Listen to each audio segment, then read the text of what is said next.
میں احمد فرید عباسی آج آپ کی خدمت میں اس مشاعرے کی روداد لے کے آیا ہوں جو 23 مئی 1981 کو اسی Rafi memorial inter college Rafi Nagar Chakchai, جہاں کا میں پرنسپل ہوں، اسی کالج میں ہوا تھا، جس کی روداد جناب انور ندیم صاحب نے اپنی کتاب جلتے توے کی مسکراہٹ میں لکھا ہے، جو میں آپ کی خدمت میں پیش کرنا چاہتا ہوں۔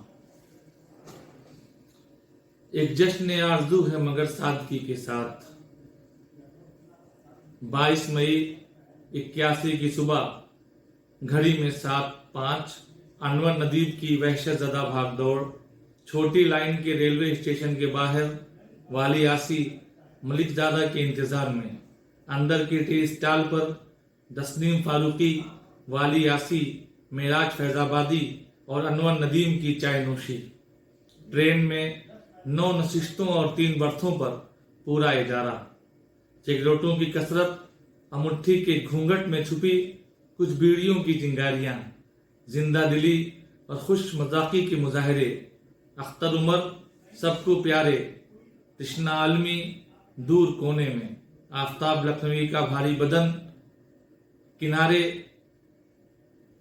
کی اوپری برتھ پر، نور اندوری کی تھکن بھری مصروفیت ایک دوسری برتھ پر خاموشی سے دراز، رئیس انصاری کی بے تکی آرام طلبی، مشتاق پردیسی کھڑکی کے قریب، کھڑکی کے اس پار ندیم، والی اور اندو شریواستو کے بیچ میں سفر کے خیال سے سرشار، تسنیم پان کی جگالی میں مصروف، اور ان کے بغل میں معراج کے چہرے پر ابلتا پسینہ، پان کی سرخی اور سگریٹ کا دھواں، ملک زادہ کی آمد اور والی کا نعرہ ہیلو اے سی، مسعود الحسن عثمانی خوش اور ان کے بھائی احسن عباسی مسرور، ملک زادہ ڈائننگ کار میں اور اختر عمر دوستوں کی گالیوں کے نرجے میں، ندیم کے سامنے معراج اور معراج کی کثافت پسندیوں کی یادیں اور معراج کے مخصوص رویوں کا پھیلاؤ اور معراج کے بدن کی ایک نمایاں مجبوری،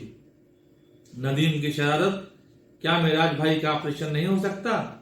والی کی بے خیالی، کیسا آپریشن؟ ندیم کی حیرت، اب یہ بھی بتانا ہوگا؟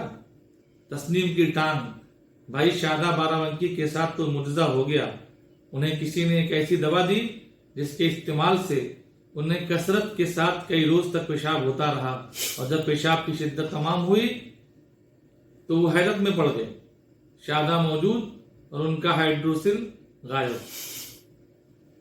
والی کی وضاحت، ہاں بھائی ہوا یہ کہ تسنیم کے بغل میں بیٹھے ایک سن رسیدہ مسافر کی شرکت، ایک دوا ہے جس کا نام فلاں ہے۔ والی کی اصلاح، اس دوا کا نام یہ نہیں، اس کا نام یہ ہے۔ معراج کا بحث میں کودنا، یقیناً میں اپنے مرض کے متعلق دواؤں سے واقف ہوں، اس دوا کا نام یہ ہے۔ والی کی تجویز، کیوں نہ اردو اکادمی سے معراج کے علاج کے لیے مدد مانگی جائے، اوپر سے رئیس کا کوئی جملہ، معراج کی ناخوشگواری، ٹھیک ہے میں اب ایک سائن بورڈ لے کر نکلوں گا کہ میں ہائیڈروسل کا شکار ہوں، مگر تب تک آپ لوگ مجھ میں دوسرے کیڑے ڈھونڈ لیں گے۔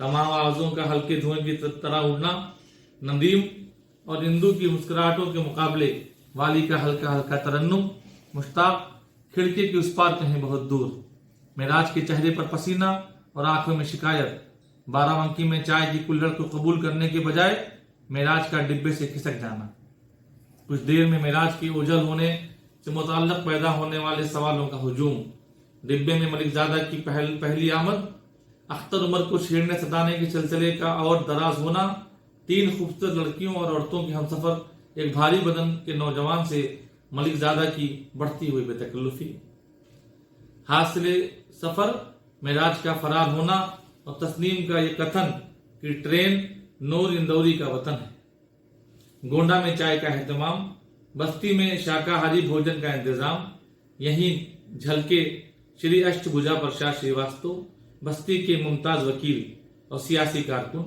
باہر ایک چھوٹی سی بس اور بس میں 12 فنکار، منزل شریواستو صاحب کا قیام گاہ، عمارت بڑی مگر چھوٹے سے ڈرائنگ روم میں تصویروں کی بہتات، اور غیر مناسب مقام پر ایک خوبصورت کیلنڈر۔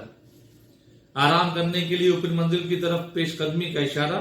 ایک کافی لمبے چوڑے کمرے میں مسحریوں پر ملک زادہ، مشتاق، انور، ہندو، آفتاب، تسنیم، بے سود دراز۔ زمین کے قالین پر والی، رئیس، تشنا اور ندیم صاحب خانہ اور وکیل قاضی شکیل کا کئی بار کمرے میں خاموشی کے ساتھ آنا، کچھ دیر بیٹھنا، پانی پلوانا، پان منگوانا اور سگریٹ پیش کرنا، مگر سب کچھ خاموشی کے ساتھ۔ اشٹبھجا پرساد شریواستو، دل سے لمبے، بدن سے مضبوط، چہرے سے پروقار، آنکھوں سے مخلص اور مسکراہٹ سے پریمی۔ اختر عمر کے ساتھ والی کی جسمانی شرارت اور اختر کے پیچیدہ چہرے کی کھسیانی ہنسی۔ چکچئی بیارہ کے لیے پھر اسی بس کا بھرنا۔ رئیس نے اپنا پلاسٹک کا چپل اختر کے کندھے پر جما دیا۔ اختر نے بڑے تکلف کے ساتھ فضا میں قہقہا اچھال دیا۔ بستی سے بیارہ، قاضی محمد عدیل عباسی صاحب کا آبائی گاؤں، 50 کلومیٹر، اور بیارہ کے بہت پاس چکچئی اور رفیع نگر، اور اسی چکچئی میں دبلی پتلی مگر ناہموار سڑک کے کنارے رفیع میموریل ہائی اسکول کی کمسن عمارت، ننگی اور بے اثر عمارت۔ آسمان پر بادلوں کی دہی وہی پھٹی پرانی چاندنی، عمارت کے آگے پیچھے آم کے کچھ پرانے درخت اور دور تک اجاڑ کھیتوں کا سلسلہ۔ مہمان شاعروں کے آرام کا مثالی انتظام، خوب لمبے اور خوب چوڑے پلنگوں کی بھرمار، موٹے گدے اور صاف اجلی چادریں، چائے، سگریٹ، بیڑی، پان یا غسل کے لیے پانی کی ہلکی سی فرمائش، اور ساری چیزیں تمیز اور سلیقے کے ساتھ فوراً اپلبدھ۔ اسکول کی یک رخی درجاتی عمارتوں کی دیواریں اندر باہر سے بارش کے تیز ناخنوں سے کھرچی ہوئی، چھتیں پڑی، بعد میں ساری دیواریں سیمنٹ کی کھال سے ابھی تک محروم۔ اسکول کی یہ ننگی بے اثر دیواریں کھڑی ہوئی تھی قاضی برادران کی بے پناہ کوششوں سے، جنہیں سہارا دیا تھا فلمی دنیا کے کئی بااثر لوگوں نے۔ سن 76 میں آئے تھے نوشاد، نرگس، جانی واکر، شبانہ اور شاہد بجنوری بستی کے مشاعرے میں، اور یوں اسکول کے 60-70 ہزار مل گئے تھے۔ قاضی عدیل نہیں رہے، مگر قاضی جلیل عباسی آج بھی تازہ دم ہیں۔ اسکول کے لیے بہت کچھ کرنا ہے انہیں۔ صورتاً ایک کسان مگر صاحب دل اقبال احمد خان، جو اسکول کے منیجر بھی ہیں، اسکول کو زمین کا عطیہ دیا ہے۔ نوجوان فرید عباسی، علی گڑھ یونیورسٹی کے پیداوار، یونیورسٹی میں اپنی ذہانت کا سکہ جمانے والے، دبلے پتلے، گہرے سانولے رنگ میں لمبی کالی داڑھی، ٹھنڈی شیروانی اور ٹوپی، اپنے اسٹاف کے دوسرے ساتھیوں کے ساتھ اثار و عمل کی راہ پر بڑے حوصلے کے ساتھ گامزن۔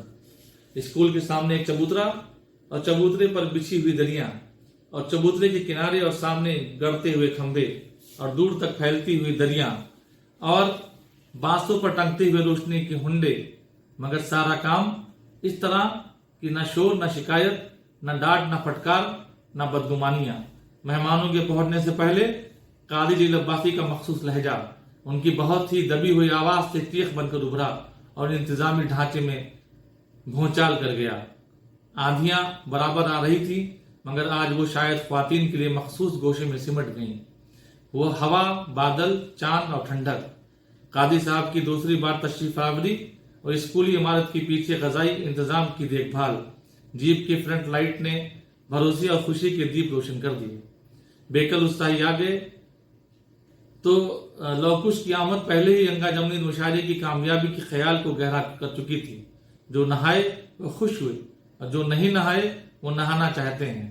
4 بالٹیاں اور 2 غسل خانے مستقل استعمال ہو رہے ہیں، مگر تشنا فکر مند ہیں، نہائیں تو کیسے؟ پر وہ پردہ داری جو نہیں، کسی نے کچھ دیکھ لیا تو تولیہ لائے ہیں، جیسے سر کے نیچے رکھ کے لیٹے ہیں اور سگریٹیں پھونک رہے ہیں۔ لوگ جمع ہونے لگے ہیں۔ مائک پر اصلاحی اور تعمیری اعلانوں اور گزارشوں کا سلسلہ جاری ہے۔ کاروں، جیپوں اور موٹر سائیکلوں کی روشنیاں چمکتی رہتی ہیں۔ عثمانی، ارشد اور فرید مہمان فنکاروں کو رات کے کھانے کے لیے اکسا رہے ہیں۔ میزیں سلیقے سے سجائی گئی ہیں، کھانا تمیز سے کھلایا جا رہا ہے۔ کھانے کے بعد چائے کا سلسلہ برابر جاری ہے۔ رات کے 10 ہو رہے ہیں۔ ڈائس پر ضیاء الرحمن انصاری، قاضی محمد عدیل عباسی اور ملک زادہ منظور احمد موجود ہیں۔ شیری فنکاروں کی بھی ڈائس پر آنے کی دعوت دی جا رہی ہے۔ لوگ آنے لگے ہیں۔ انصاری صاحب سبھی کو اپنے قریب آنے اور بیٹھنے کا مشورہ دے رہے ہیں۔ डॉक्टर मसूदुल हसन उस्मानी अपने सुबह कदमों के साथ आकर माइक के सामने खड़े हो गए हैं। उनकी पष्ट पुष्ट पर उनके दोनों हाथ यकजा हैं। उन्होंने आज की शाम के दोहरे चरागों का जिक्र किया है, रफी अहमद किदवाई और कादी मोहम्मद अदील अब्बासी। कादी जी की कोशिशों से उभरा है ये रफी मेमोरियल हाई स्कूल, जिसके चबूतरे पर यह दूसरा मुशायरा है। यानी बस्ती के इस इलाके की इब्तदाई शायरी महफिलें हैं। डॉक्टर उस्मानी मलिकजादा मंजूर अहमद का जिक्र सदियों पुराने हिंदुस्तानी चेली की तरह कर रहे हैं। उन्होंने इस शेरी महफिल की तदारत और उसकी निजामत के लिए मलिकजादा का नाम लिया है। डॉक्टर मलिकजादा मंजूर अहमद मुल्कगीर निजामत के सिलसिले में पिछले कई वर्षों से पहले पायदान पर विराजमान हैं। कभी कभार सफर की थकन और बयानिया बेराह रवि से बोझल होकर गिरे भी तो तीसरे चौथे नहीं बल्कि दूसरे पायदान पर, फिर जल्द ही आगे उसी पहले पायदान पर। नाज़िम का थका हारा बदन और सोता हुआ दिमाग तख्लीक जुमलों का एहतमाम करे भी तो कैसे। मलिकजादा बंधे टिके लफ्जियात का खास दिलचस्प शीरन खुला एक चतुर फनकार हैं। मंच पर मौजूद वजीर का जिक्र कुछ इस तरह करते हैं कि सारी शिकायतें और सारे इल्जामात गैर मौजूद वजीरों पर आयद कर देते हैं। इस तरह दोनों खुश, मेहमान वजीर भी और सियासत से उकताए हुए सामीन भी। दिखा दिया काम मलिकजादा ने, कर दिया खुश वजीर अंसारी को और मेजबान अब्बासी को, और गरमा दिया अहले बस्ती को। फेंक दिया उनका एक पुराना जुमला, मैं इफ्तिताह के लिए अंसारी साहब को जहमत दे रहा हूँ, हालांकि उस मुशायरे का बाकायदा इफ्तिताह आज की शाम के पहले शायर के कलाम से होगा। लीजिए मेहमान वजीर की अगल बगल और पीछे बैठे हिंदी उर्दू के शिकस्ता हाल सारे फनकार भी गलगल हो गए। जियाउर रहमान अंसारी साहब अपनी ठंडी और बहुत ठंडी, अपनी उजली और बहुत उजली शेरवानी में मौलाना आजाद की याद को ताजा कराने वाले टोपी और दाढ़ी के साथ माइक के सामने खड़े हैं। पिछली यादों में खो जाते हैं। अदील अब्बासी को अपना सियासी रहबर बताते हैं और शेर सखन की महफिलों से अपने पुराने ताल्लुक को दोहराते हैं। बात पुरअसर अंदाज में कहते हैं। सादगी और अपनायत के साथ मलिकजादा निजामत का कार्यक्रम शुरू करते हैं। मुकामी मोहम्मद अली को दावत देते हैं। मोहम्मद अली जो शेर सुनाने से पहले और बाद में भी मेहमानों की खिदमत में लगे रहे हैं, यकीनन अपना ही कलाम सुनाते हैं जो बेअसर है, बचकाना है। कमसिल मगर मौलवी मुजीब बस्तवी दूसरे और आखिरी मुकामी शायर की हैसियत से आते हैं और इस बात का सबूत फराहम करते हैं कि उन्हें कुछ लफ्जों की खबर है। मलिकजादा को यकायक कादी अब्बासी याद आते हैं। वो एक खूबसूरत मोड़ लेकर कादी साहब को दावत कलाम देते हैं। कादी साहब की मासूमियत और उनका भोलापन मरहूम अदील अब्बासी साहब की याद को ताज़ा कर देता है। नाज़िम मुशायरा ने रईस अंसारी को बुलाया है। रईस अंसारी फसादात से फूटने वाले खून की छींटें अपने कदात में ढाल कर सामाइन पर उछाल देते हैं और लोगों के दरमियान पसंदीदगी की मौजें यहाँ से वहां तक तैरने लगती हैं।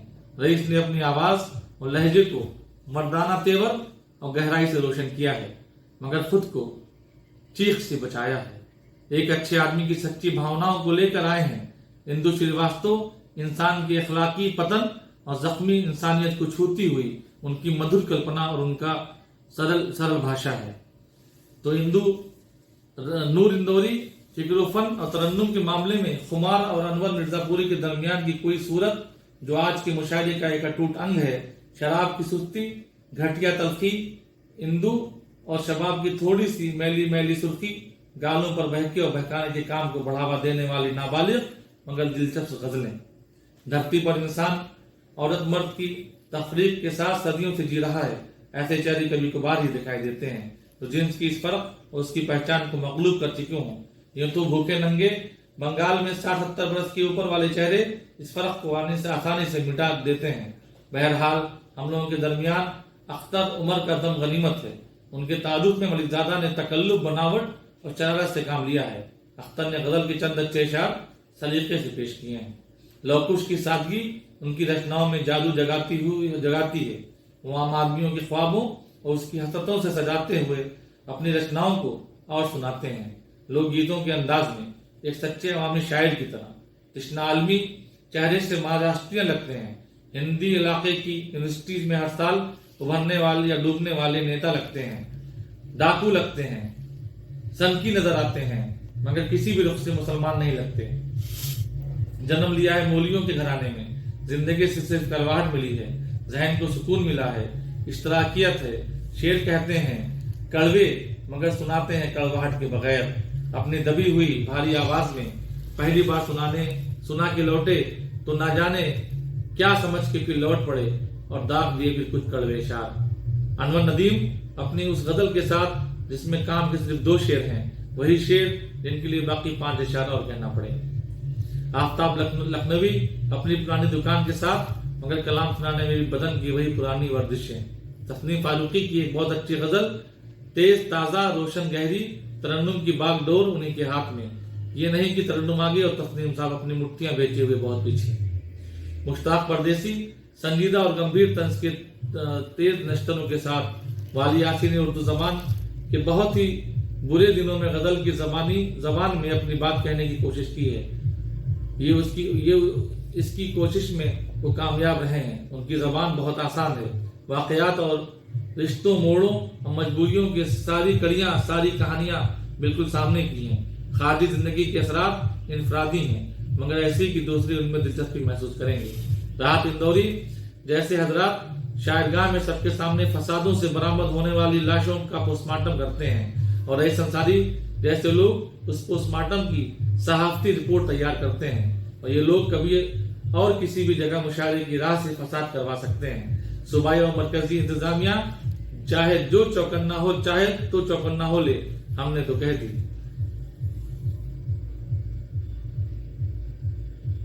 वाली भी खून खराबे और लूट मार का असर लेते हैं मगर यूं की गजल के 2 मिसरों में असली तारीख को समेट लेते हैं।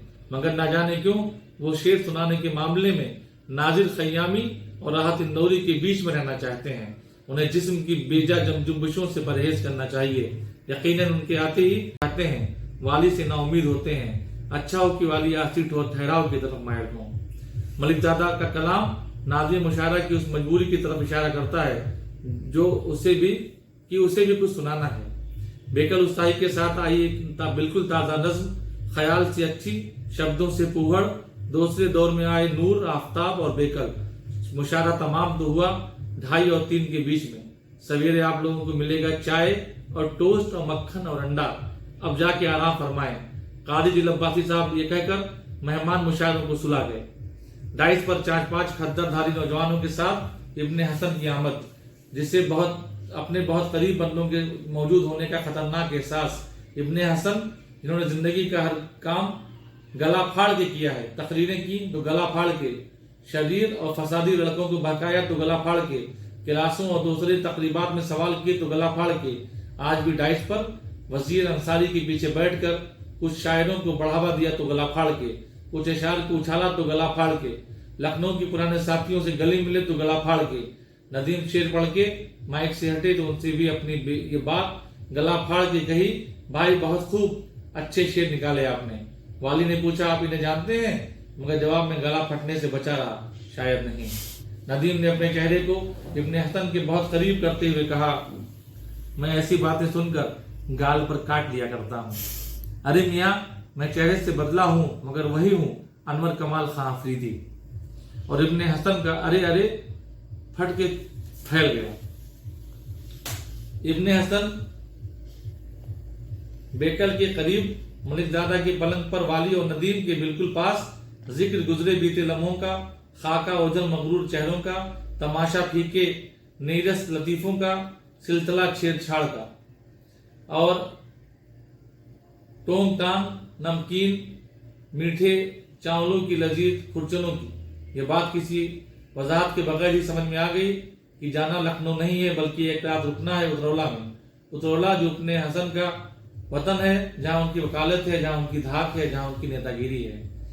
हवा बहुत ठंडी और रात सुहानी। ज्यादातर लोग बाहर आंगन में, मगर शबनम के गीलेपन से बचने के लिए लौकुश, अख्तर और नदीम अंदर कमरे में। वाली के हाथ में कुछ लिफाफे, अनवर भाई ये रख लीजिए, भाई लौकुश ये लो। नदीम के बगल के पलंग पर पड़ी बड़ी देर से लौकुश खर्राटे ले रहे थे। लिफाफे से नींद टूट गई। उनकी उंगलियों ने लिफाफों के अंदर झांका और 3 कदावर नोटों ने बदन में गुदगुदी कर दी। नदीम की मुस्कुराहट ने नोटों की फड़फड़ाहट सुन ली। सुनते हैं मुशायरे की रात बीतने اور नजराने की आजमाइशों से गुजरने के बाद मेजबान और मेहमान शायर के दरमियान ताल्लुक नाम की कोई शय बाकी नहीं रहती। मगर चकची बयारा का ये दूसरा ही मुशायरा था। शायद इसलिए लो फटते ही मेजें फिर से सज गईं। कादी साहब के हुक्म की तामील में टोस्ट भी था और मक्खन भी, अंडा भी था और चाय भी। ज्यादातर लोगों ने चाय की कई प्यालियां दर्दनाक हल्कों में उंडेल ली। हर शायर को अच्छा और सच्चा मेहमान समझकर बयारा वालों ने विदा किया। उनके रवैये शायद बरसों याद रहेंगे। ये थी उस मुशायरे की रुदात जो 1981 में इसी स्कूल पे रफीक नूर इंटर कॉलेज रफी नगर चकची पर हुआ था, और जिसकी रुदात अनवर नदीफ साहब ने अपनी किताब में लिखी थी, जो मैंने आपके सामने पेश की। इसी तरह की वीडियोस लेकर मैं हाजिर होता रहूंगा। तब तक के लिए खुदा हाफिज।